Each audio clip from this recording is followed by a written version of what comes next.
আমি ছিলাম থানায়।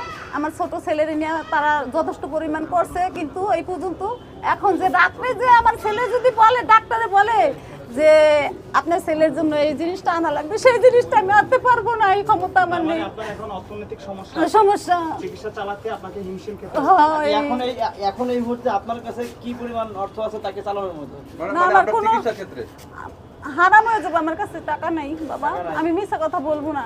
আমি এই যে ভাড়ার লেগে যে এই নিশার কাছেও ফোন দিছি না বাবা, কয়বার ফোন দিছে, এই যে মোবাইলে দেখেন আর নাম্বার, কয়বার ফোন দিছি। এখন আপনার ছেলে তো সারা জীবনের জন্য একেবারে অক্ষম হয়ে লাইফ গেছে। নষ্ট হয়ে গেছে।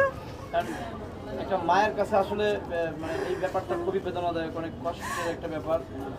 তো আসলে এখন এই ছেলেকে নিয়ে আপনাদের ভবিষ্যৎ পরিকল্পনা কি আছে, বা তার সে যদি ভালো হয় বা হতে পারে, ডাক্তারে বলেছে যে আশঙ্কাজনক, সে মারাও যেতে পারে। মারাও যেতে পারে, এই ব্যাপারটা অবস্থা খুবই খারাপ। হ্যাঁ। আমি কিন্তু জীবনে হয় যে আমি আমার ছেলে মিডিয়া কাজ করে, আমি কিন্তু মিডিয়ার সামনে কোনোদিন আসি নাই।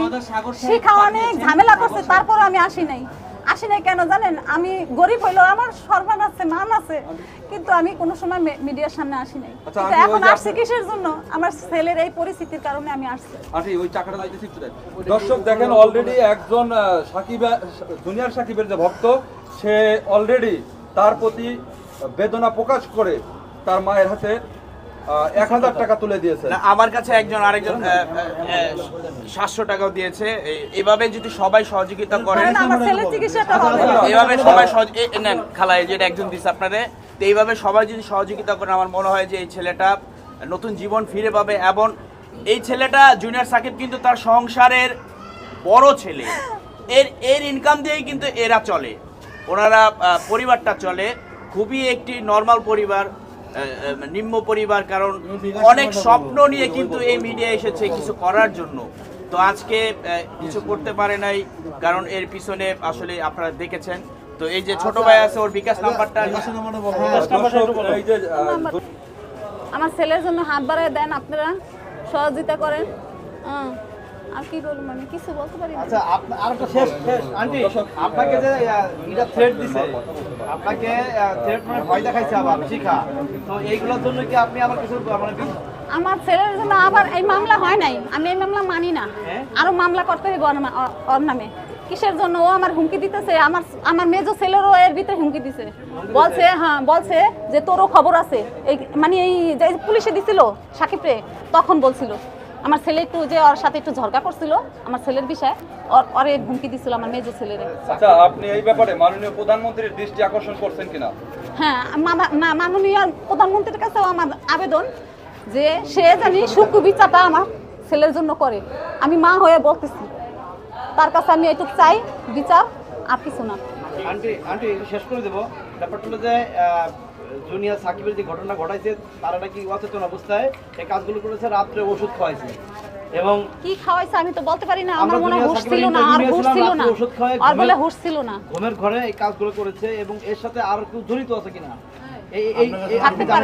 জুনিয়র সাকিব বলেছে, আমি বলছি খালা, উনি ছিল না তখন, যখন জুনিয়র সাকিব যখন অপারেশন থিয়েটার থেকে এসেছে, তখন আমরা জিজ্ঞাসা করেছিলাম যে মিডিয়া কর্মীরা যে তোর এই ষড়যন্ত্রের সাথে কারা আছে এই অন্যায়ের সাথে, তখন বলেছিল যে জুনিয়র সাকিব বলেছে যে শিখার প্রথম স্বামী ইমন, দ্বিতীয় স্বামী শাওন, এরা জড়িত ছিল এই এই এই ঝামেলার সাথে, যারা পরিকল্পিতভাবে ঘটনাটা ঘটিয়েছে। শুধু তাই না, এই খালায় যখন মামলা করতে গেছে নারায়ণগঞ্জ থানায়, সে নারায়ণগঞ্জ থানা থেকে কিন্তু এই খালাকে শিখা এইভাবে বুড়ো আঙ্গুল দেখাইছে যে তুই পারলে কিছু কর। আপনার দেখাইছে না? চিন্তা করেন কত বড় জঘন্য একটা মহিলা, নাচে আর হাসে, আর আমারে হাসি আর নাচে, সে বলে কিছু করতে পারবে না। আচ্ছা, এটা কি মানে প্রশাসনের সামনেই বলছে যে না না না, কখন বলেছে? তখন ওই যে ওরে নিয়ে যাইতেছে, তখন প্রশাসন ছিল না, আর ওই যে ইও ছিল না, জজ খস্তে ছিল না, রাস্তা থেকে মানে গেটের সামনে থেকে আমারে মানে দেখাইছিল। ছোট ভাই বলে, আচ্ছা, কন্টেন্ট ক্রিয়েটর আছে, তাদের উদ্দেশ্যে আমি কিছু কথা বলি। সকাল থেকে এই পর্যন্ত সবাই আসতেছে, ভিডিও করতেছে, কেউ যাইতেছে, কেউ আসতেছে, কিন্তু কেউ 500 টাকা দিয়ে হেল্প করতেছে না। এটা আমাদের কন্টেন্ট ক্রিয়েটরদের উপরে দাবি থাকবে যে তারা যেন একটু হেল্প করে। আচ্ছা, ঠিক আছে, দেশবাসীর কাছে কিছু বলার আছে আন্টি? শেষ প্রশ্ন। তোমার কি কিছু বলার আছে? আর কি বলার আছে বলছি। আচ্ছা, আরেকটা গরম খবর এখন পেলাম আমি সাকিবের মুখ থেকে। আমার লোক গিয়েছিল, সে বলছে যে এই শিখা অবৈধ পয়সা রয়েছে, যার নাকি মাওয়াতে একটা বাড়ি রয়েছে, সেই বাড়ি বিক্রি করে 5 লক্ষ টাকা দিয়ে এই মামলা ডিসমিস করবে। তাহলে যদি 5 লক্ষ টাকা দিয়ে এই মামলা ডিসমিস করে, তাহলে এই মা যে এই মায়ের সন্তানের বিচার কি পাবে না? আপনারা যারা গণমাধ্যম রয়েছেন, অবশ্যই আপনারা এমনভাবে এই মায়ের নিউজটাও করবেন যাতে করে অর্থ দিয়ে যেন এই মামলাটা ধামাচাপা না দিতে পারে। না দিতে পারে, এইটুকুই আপনাদের কাছে দাবি আমার, এটুকুই দাবি আমার।